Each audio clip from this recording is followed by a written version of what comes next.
Hello and welcome. In this video we will learn about Nelson Mandela.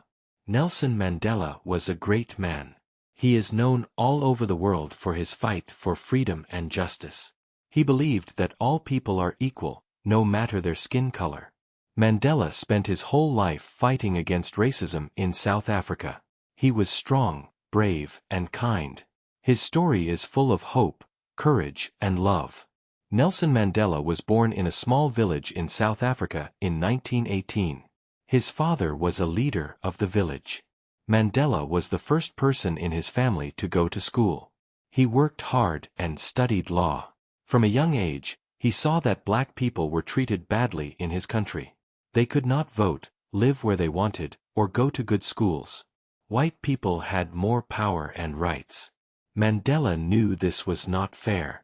He joined a group called the African National Congress, ANC. This group wanted to make South Africa a better place for everyone. Mandela gave speeches, marched in protests, and worked with other leaders. He always believed in peace and working together. But the government did not like him. They put him in prison for 27 years. He stayed in a small cell with little food and no freedom. Still, he did not give up. Even in prison, Mandela kept hope alive. People around the world spoke about him. They asked for his freedom. Finally, in 1990, Mandela was released from prison.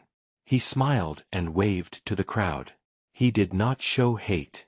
Instead, he said he wanted peace and a better future for all people. In 1994, Nelson Mandela became the first black president of South Africa. It was a big moment in history. People danced, sang, and cried.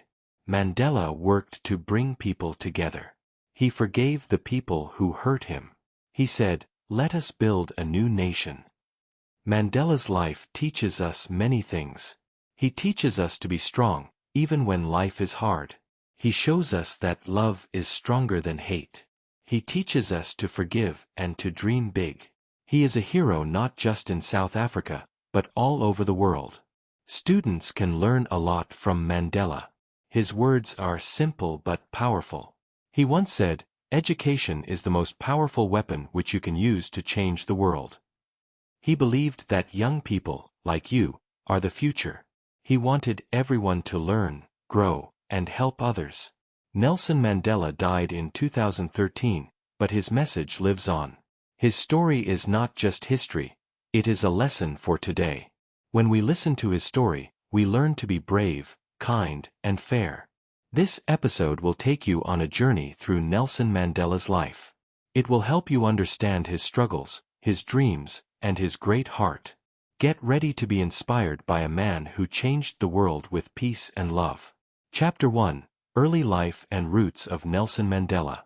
Nelson Mandela was born on July 18, 1918, in a small village called Mvizo, in South Africa. His full name was Ralilela Mandela, which means pulling the branch of a tree, or troublemaker in his local language, Xhosa. He was part of the Thembu tribe, which was one of the royal families of the Xhosa people. Mandela's father, Gadla Henry Mfakaniiswa, was a respected leader and advisor to the Thembu king. He was a brave and proud man who believed in tradition and justice. His mother, Nosekeni Fanny, was gentle and kind. She took care of Nelson and his siblings. Nelson was the youngest of 4 children. When he was a child, he liked playing games with other boys and listening to the old stories told by village elders. These stories were about brave warriors and wise leaders. Mandela listened carefully. He dreamed of being a leader too. When Nelson was just 9 years old, his father died. After that, Mandela was sent to live with the chief of the Thembu people in a place called Kunu. The chief treated him like his own son. This move changed Mandela's life. He started going to school and learned many new things. At school, a teacher gave him the name Nelson. It was common in those days for African children to be given English names at school. So, he became Nelson Mandela. He was a smart and quiet boy. He loved learning and always tried to do his best. Mandela went to a Christian school. He learned to read and write in both English and his own language. He also learned about respect, hard work, and helping others. These lessons stayed with him all his life. When he was older, he went to a college called Fort Hare University, the best school for black students in South Africa. He studied subjects like law, politics, and history. At Fort Hare, he started to think more about freedom and fairness. He wanted all people to be treated equally. But Mandela did not finish his studies at Fort Hare. He got into trouble for joining a student protest. The school sent him home. Soon after, his family told him they had chosen a wife for him. But Mandela did not want an arranged marriage. He wanted to make his own choices. So, he ran away to a big city called Johannesburg. Life there was very different. There were tall buildings, busy streets, and many new people. He worked as a guard and then as a clerk at a law firm. He also continued his studies at night. In Johannesburg, Mandela saw the hard life of black people under the apartheid system. This system gave more rights to white people and fewer rights to black people. Mandela knew this was wrong. He decided to fight for justice. His early life shaped his strong heart and mind. These years helped Nelson Mandela become the great leader the world remembers today. Chapter 2: Education and Political Awakening of Nelson Mandela. Nelson Mandela believed that education was the key to freedom. He once said, "Education is the most powerful weapon which you can use to change the world." From a young age, Mandela loved to learn. He worked hard at school and always respected his teachers. After his early education in the village, Mandela went to Clarkberry Boarding Institute, where he learned English, history, and geography. He wore shoes for the first time there and followed a daily routine. He was one of the best students in his class. His teachers saw that he was smart and serious. Then, Mandela moved on to Healdtown, a respected school for black students. It was a Christian school. The teachers there taught discipline, honesty, and respect. Mandela liked learning about African history and leaders. He began to think deeply about justice and equal rights. After Healdtown, Mandela went to Fort Hare University. It was the only university for black students in South Africa at that time. There, Mandela studied English, politics, and law. He also met many young men like him, men who wanted to make their country better. At Fort Hare, Mandela joined the Student Representative Council, SRC. This group gave students a voice. But when Mandela disagreed with some rules, he joined a protest and was asked to leave the university. After leaving Fort Hare, Mandela returned home. But his family had chosen a wife for him, and he did not agree. He wanted to choose his own future. So, he ran away to Johannesburg, a large city full of hope and struggle. In Johannesburg, Mandela worked many jobs. He was a guard, then a law clerk. While working, he studied law at University of South Africa, UNISA, through distance learning. Later, he joined the University of Witwatersrand to study law more deeply. He was one of the few black students there. Life was not easy, but Mandela never gave up. During this time, Mandela saw the unfair laws in South Africa. Black people had no voice, no power, and no freedom. They were told where to live, where to work, and even who they could marry.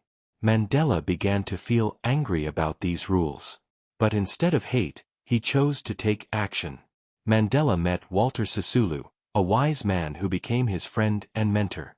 Sisulu introduced Mandela to the African National Congress, ANC. The ANC was a group that fought for the rights of black South Africans. Mandela joined the ANC in 1944.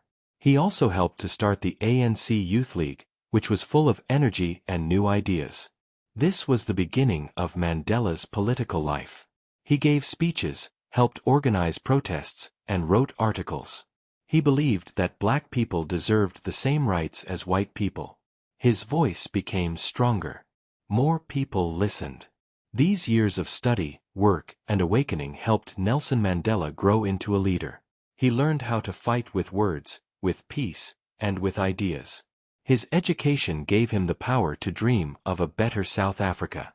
Chapter 3: The Rise of Apartheid. When Nelson Mandela was a young man, South Africa was already unfair. But things became much worse in 1948. That year, a new government came to power. It was led by the National Party, a group that believed in apartheid. Apartheid was a system of laws. These laws said that white people and black people could not live together as equals. Under apartheid, white people had more rights. They could vote, get good jobs, go to the best schools, and live in clean, safe places. Black people had few rights. They were forced to live in poor areas, work hard for little money, and follow many unfair rules. Nelson Mandela was shocked and angry. He saw that black South Africans were being treated very badly. They were not allowed to use the same buses, parks, or even toilets as white people. Black children could not go to good schools. Black workers had to carry a passbook to move from one place to another. If they did not have this pass, they could be arrested. The apartheid system was very painful for millions of people. Families were broken. Friends were kept apart. Life became harder every day. Mandela knew that this system had to end. During this time, Mandela became more active in the African National Congress, ANC. He and his friends in the ANC Youth League began to organize peaceful protests. They believed in non-violent resistance, which means fighting unfair laws without using violence. They organized marches, boycotts, and strikes. One big protest was the Defiance Campaign in 1952. Thousands of people broke apartheid laws on purpose to show the world how unfair they were. Mandela also helped start a law office with his friend Oliver Tambo. It was one of the first law firms led by black lawyers in South Africa. They gave free legal help to poor black people who were hurt by apartheid laws. Even though Mandela believed in peace, the government saw him as a danger. They wanted to stop him. They watched him, followed him, and arrested him many times. Still, he did not stop fighting for justice. Mandela said, "I have cherished the ideal of a democratic and free society." He believed that one day, black and white people could live together in peace. But the government did not want change. They made apartheid even stronger. They banned the ANC and stopped all protests.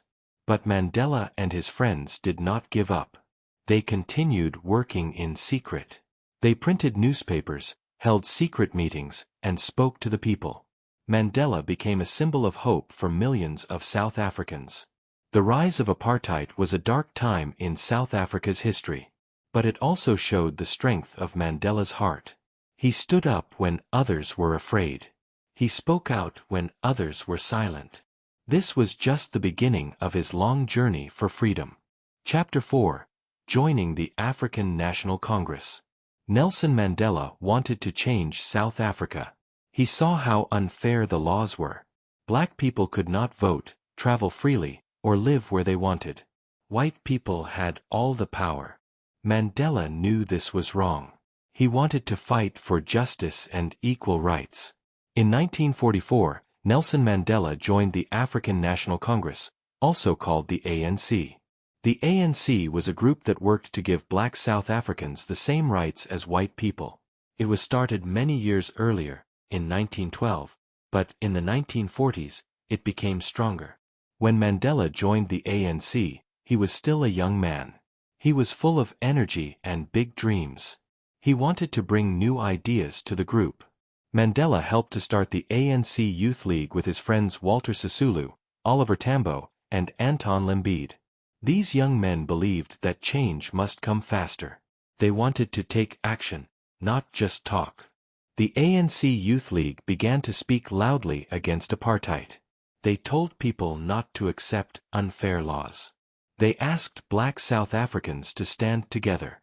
They believed in non-violent protest, which means fighting without using violence. Mandela and his friends planned marches, speeches, and other peaceful actions. In 1952, Mandela became one of the leaders of the Defiance Campaign. This was a big protest against apartheid laws. Thousands of people broke unfair laws on purpose. They used white-only benches, entered places they were not allowed, and did not carry passbooks. Many people were arrested, but they stayed peaceful. This campaign made Mandela famous. People across South Africa knew his name. They saw him as a strong and brave leader. The government also noticed him. They did not like what he was doing. They started to watch him closely. Mandela was arrested many times, but he did not stop. Mandela believed that all people are equal. He wanted a country where black and white people could live together in peace. He said, "I have fought against white domination, and I have fought against black domination." He wanted freedom for everyone. As he worked with the ANC, Mandela also studied law. He and Oliver Tambo opened a law office in Johannesburg. It was the first black law firm in South Africa. They helped poor people who were hurt by apartheid laws. Many people came to them for help. Even though life was hard, Mandela stayed strong. He listened to the people and spoke with love and hope. He gave them courage to believe in change. Joining the African National Congress was an important step in Nelson Mandela's life. It gave him a voice. It gave him a chance to help others. It was the beginning of his long fight for freedom. Through the ANC, Mandela found his purpose, to build a free, fair, and equal South Africa. Chapter 5. The Freedom Struggle and Defiance Campaign. Nelson Mandela believed that freedom was a right for all people. In South Africa, black people were not free. They could not vote, live in good areas, or go to good schools. They had to carry passbooks and follow many unfair rules. Mandela wanted to change this. He wanted freedom and equal rights for everyone. After joining the African National Congress (ANC), Mandela began to work harder for justice. He met with many young leaders and helped form the ANC Youth League. These young people had new ideas. They believed it was time to act. They were tired of waiting. In 1952, Mandela and the ANC started a big protest. It was called the Defiance Campaign. This was the first large, peaceful protest against the apartheid government. Thousands of black South Africans joined the campaign. They broke the unfair laws on purpose. They sat on whites-only benches, entered whites-only areas, and walked without passbooks. Mandela helped lead the campaign. He gave speeches and organized the actions. He asked people to stay calm and not fight, even if the police were angry. He said that peace was stronger than hate. The government became scared. They arrested many people, including Mandela. Even though Mandela went to jail for a short time, he came out stronger. He kept working. More people joined the fight. The world began to watch South Africa. People from other countries started to speak out against apartheid too. During this time, Mandela also worked as a lawyer. He and his friend Oliver Tambo opened a law office in Johannesburg. They helped many black South Africans who were hurt by the unfair laws. Mandela listened to their stories. He understood their pain. This made him work even harder. The Defiance Campaign showed that black people were ready to stand up. It gave them hope. It told the government that the people wanted change. But the government did not listen. Instead, they made new laws to stop protests. They banned meetings, followed leaders, and sent police to homes. Mandela was not afraid. He said, "We are not fighting against white people. We are fighting against injustice." His words gave people courage. Even when the police watched him or tried to stop him, he did not give up. In 1955, the ANC and other groups created the Freedom Charter. It said that South Africa belonged to all people, black and white. It asked for jobs, homes, schools, and equal rights for everyone. Mandela believed in every word. The freedom struggle and the Defiance Campaign were just the beginning. Mandela knew the road would be long and hard. But he believed that one day, South Africa would be free. This chapter in Mandela's life shows his great strength and love for his people. He showed the world that even in the face of hate, peace and hope can rise. He became a light in a time of darkness, and that light continued to grow. Chapter 6. The Rivonia Trial and Life Sentence. In the 1960s, Nelson Mandela's fight for freedom became more dangerous. The South African government was very strict. They banned the African National Congress, ANC, and arrested many leaders. Protests were stopped, and people were afraid. But Mandela and his friends did not give up. They continued to work for justice in secret. Mandela knew peaceful protests were not working anymore. The government was using more force. So, he helped start a new group called Umkhonto we Sizwe, which means Spear of the Nation. This group wanted to fight the system of apartheid by using sabotage. That means they damaged buildings or power lines, but they did not want to hurt people. Mandela said they had no other choice. Because of his actions, Mandela had to live in hiding. He used different names and clothes so the police could not find him. People called him the Black Pimpernel. He also left South Africa for a short time to visit other countries and get support. But when he returned, the police caught him. He was arrested in 1962 and sent to prison. Then, in 1963, police found more evidence. They found secret papers and plans at a place called Liliesleaf Farm in Rivonia. This was where Mandela and other leaders were meeting. The police arrested many of them. They were taken to court. This trial was called the Rivonia trial. At the Rivonia trial, Mandela and his friends were charged with serious crimes. The government said they were trying to start a war. Mandela stood in court and gave a long, powerful speech. He spoke about freedom, equality, and justice. He said, "I have fought against white domination, and I have fought against black domination. I have cherished the ideal of a democratic and free society. It is an ideal for which I am prepared to die." These words became famous all over the world. Mandela's courage touched many hearts. People in other countries started to support him and the fight against apartheid. In 1964, the court gave its decision. Nelson Mandela and 7 others were found guilty.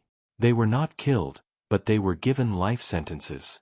This meant Mandela would stay in prison for the rest of his life. Mandela was sent to Robben Island, a prison near Cape Town. It was a hard place. The prison was cold, the food was bad, and the guards were cruel. Mandela had to work very hard, crushing stones under the sun. He lived in a small cell with no bed and no toilet. But even in prison, he stayed strong. Mandela read books, studied, and helped other prisoners learn. He never lost hope. He became a symbol of peace and strength. The Rivonia trial was a turning point in Mandela's life. Though he was behind bars, his voice became louder. The world now knew his name. And the dream of a free South Africa was still alive, because Nelson Mandela never gave up. Chapter 7, 27 years in prison, Robben Island and beyond.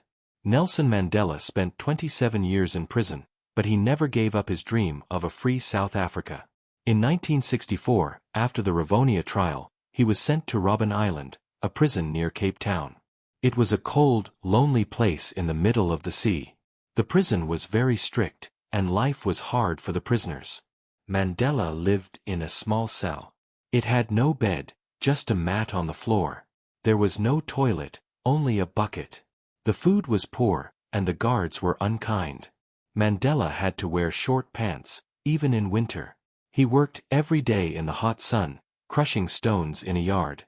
His hands hurt, and his body became tired, but he stayed strong in his heart. Even in prison, Mandela believed in education. He studied every day and helped other prisoners learn too. The prisoners called their jail the University of Robben Island, because so many of them learned and grew stronger there. Mandela taught them about history, politics, and peace. Mandela also stayed calm and polite with the prison guards. At first, the guards were rude to him, but over time, they began to respect him. Mandela believed that kindness was stronger than hate. He said, "A good head and a good heart are always a great combination." In 1982, after 18 years on Robben Island, Mandela was moved to another prison called Pollsmoor Prison, and later to Victor Verster Prison. These prisons were better, and he had more freedom. He was allowed to meet visitors and talk to leaders. The world outside was changing. More people were calling for his release. Protests were happening in many countries. People shouted, "Free Nelson Mandela." During this time, the South African government began to talk to Mandela. They saw that apartheid could not last forever. Mandela was ready to listen, but he had clear conditions. He said he would only talk if the government also spoke to the ANC and promised to end apartheid. Mandela showed great wisdom. He wanted peace, not revenge. He believed that black and white South Africans could live together in harmony. Even after many years in prison, he still believed in forgiveness. On February 11, 1990, after 27 years, Nelson Mandela was finally released from prison. Thousands of people waited outside to see him. The world watched on television as Mandela walked free, holding his wife Winnie's hand.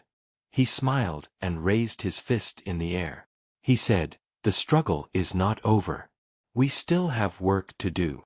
Mandela's time in prison was long and painful, but it did not break him. It made him stronger, wiser, and more respected. People across the world saw him as a hero. He became a symbol of hope and peace. Even in the darkest place, Mandela kept his light shining.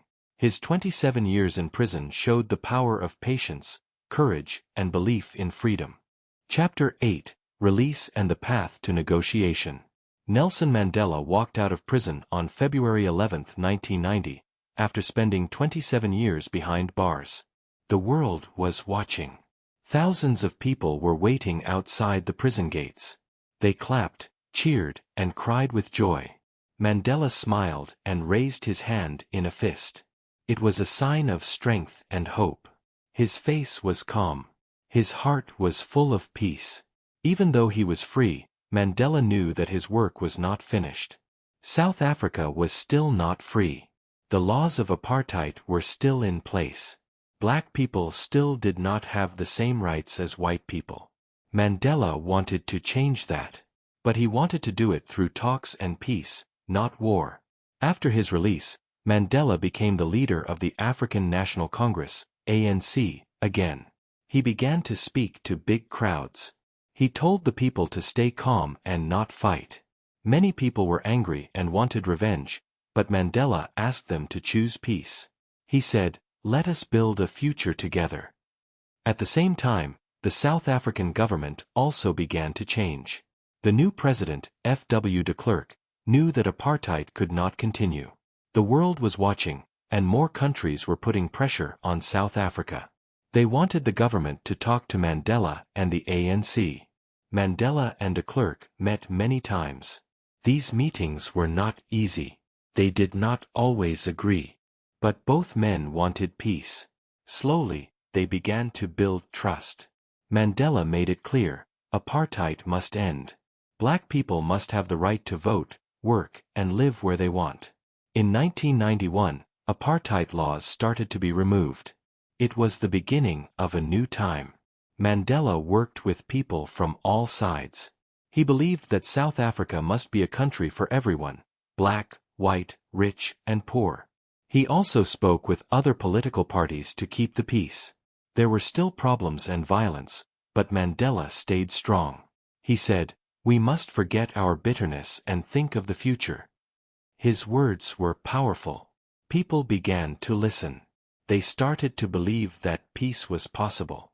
In 1993, Nelson Mandela and F.W. de Klerk were given the Nobel Peace Prize. This was a big honor. It showed the world that both men were working for peace. Mandela accepted the award for all South Africans who had suffered and waited so long for freedom. Mandela's release from prison and his talks with the government changed history. He turned hate into hope. He turned fear into peace. He believed in working together, not fighting. He showed the world that even the deepest pain can lead to healing. This chapter of Mandela's life shows how strong and wise he was. He walked a hard road, but he walked with love. His path to negotiation was not just for South Africa, it became a message for the whole world. Freedom is possible through peace. Chapter 9: Becoming South Africa's first black president. In 1994, something very special happened in South Africa. For the first time in history, all people, black and white, were allowed to vote. It was the end of apartheid and the beginning of a new South Africa. People waited in long lines, smiling and singing. Many had never voted before. They were proud and full of hope. At the center of this moment was Nelson Mandela. He had spent 27 years in prison. He had fought for freedom and peace. Now, the people chose him to lead the country. On May 10, 1994, Mandela became South Africa's first black president. The world watched as he stood in front of thousands of people in Pretoria, taking the oath of office. It was a day of joy and history. Mandela's speech was full of hope. He said, "Never, never and never again shall it be that this beautiful land will experience the oppression of one by another." He did not speak with anger. He spoke with love. He wanted to unite the country, not divide it. As president, Mandela faced many challenges. South Africa was a broken country. There was poverty, fear, and anger. People needed jobs, homes, and schools. Mandela worked hard to bring people together. He wanted black and white South Africans to forgive each other and build a new future. One of Mandela's biggest successes was with sports. In 1995, South Africa hosted the Rugby World Cup. Rugby was a sport loved mostly by white South Africans. Mandela wore the green jersey of the South African team and supported them. When the team won, the whole country celebrated. For the first time, black and white South Africans cheered together. It was a powerful moment of unity. Mandela also set up a group called the Truth and Reconciliation Commission. This group helped people talk about the past. Victims told their stories, and those who hurt others said sorry. It was not easy, but it helped the country heal. Mandela only served one term as president, from 1994 to 1999.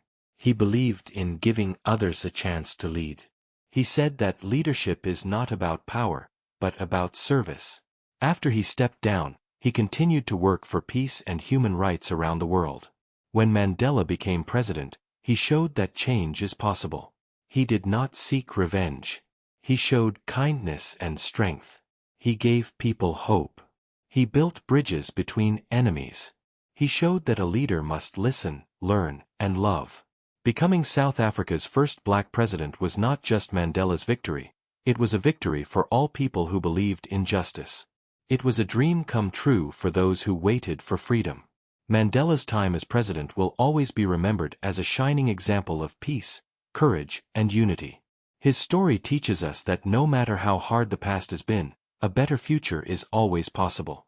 Chapter 10: Legacy of Peace, Forgiveness, and Global Impact. Nelson Mandela's life is full of lessons about peace, forgiveness, and making the world a better place. After years of struggle and pain, Mandela showed the world how to forgive and unite. Mandela believed that hate only causes more hate. Even after spending 27 years in prison, he did not want revenge. Instead, he chose forgiveness. He said, "Resentment is like drinking poison and then hoping it will kill your enemies." Mandela wanted to heal South Africa's wounds and bring people together. His work helped end the terrible system of apartheid. Mandela built a new South Africa where all people, no matter their skin color, could live together as equals. This was a big step for the world. Mandela taught us that peace is stronger than violence. Mandela's leadership inspired many countries. People everywhere looked up to him. He worked with other world leaders to promote human rights, freedom, and justice. Mandela visited many countries to speak about peace. He helped in struggles for freedom in places like Northern Ireland, Israel, and Palestine. Mandela also started important projects to fight poverty, HIV, AIDS, and education problems in South Africa. He wanted to help people have a better life. He said that young people are the key to a better future. Mandela believed in education for all. Even after he left the presidency in 1999, Mandela continued to work for peace. He helped solve conflicts and gave advice to leaders. People called him Madiba, a name of respect from his tribe. Nelson Mandela's story is a symbol of hope. It shows us that one person can change the world. His life teaches us to be brave, kind, and patient. It teaches us to fight for justice without hate. Mandela died in 2013, but his legacy lives on. Every year, people celebrate Nelson Mandela International Day on July 18th. On this day, people help others and work for peace, just like Mandela wanted. His message is clear: peace and forgiveness can heal even the deepest problems. Mandela's life reminds us that freedom is a right for all people, and with courage and love, we can build a better world. Nelson Mandela's legacy is not only for South Africa. It is for everyone, everywhere. He showed us how to live with courage, forgiveness, and hope. His life will inspire generations to come. Vocabularies. 1. Apartheid. A system of racial segregation and discrimination in South Africa where black people had fewer rights than white people. 2. Freedom. The state of being free, having the right to live, speak, and act without unfair restrictions. 3. Protest. An action or statement expressing strong disagreement or disapproval, often done by a group of people. 4. Forgiveness. The act of stopping feeling angry or resentful towards someone who has done wrong. 5. Equality. The state of being equal, especially in rights, status, or opportunities. 6. Prison. A place where people are kept as punishment for a crime or while waiting for a trial. 7. Negotiation. A discussion between two or more parties to reach an agreement. 8. Legacy. Something that is left behind or passed on from one generation to the next, such as ideas or achievements. 9. Leadership. The action of guiding or directing a group or country. 10. Unity. The state of being joined together or working together as one group. Quiz questions. 1. Where was Nelson Mandela born? 2. What was the name of the university where Mandela studied and joined the Student Representative Council? 3. What system of racial segregation was introduced in South Africa in 1948? 4. Which organization did Nelson Mandela join in 1944 to fight for equal rights? 5. What was the name of the peaceful protest campaign Mandela helped lead in 1952? 6. What was the name of the trial where Mandela was sentenced to life in prison? 7. How many years did Nelson Mandela spend in prison? 8. In what year was Nelson Mandela released from prison? 9. When did Nelson Mandela become South Africa's first black president? 10. What is one key value Mandela showed that helped South Africa heal after apartheid? Thank you so much for listening. We hope you enjoyed learning with us. If you like this content, please like, subscribe, and share it with your friends and family. Your support helps us grow and bring you more inspiring stories and easy English learning content. Do you have a topic you'd like us to cover in our next video? Maybe a famous person, an invention, or a country? Let us know in the comments or messages. We'd love to hear your ideas. You can find answers in the description. Thanks again, and keep learning with us. See you in the next video.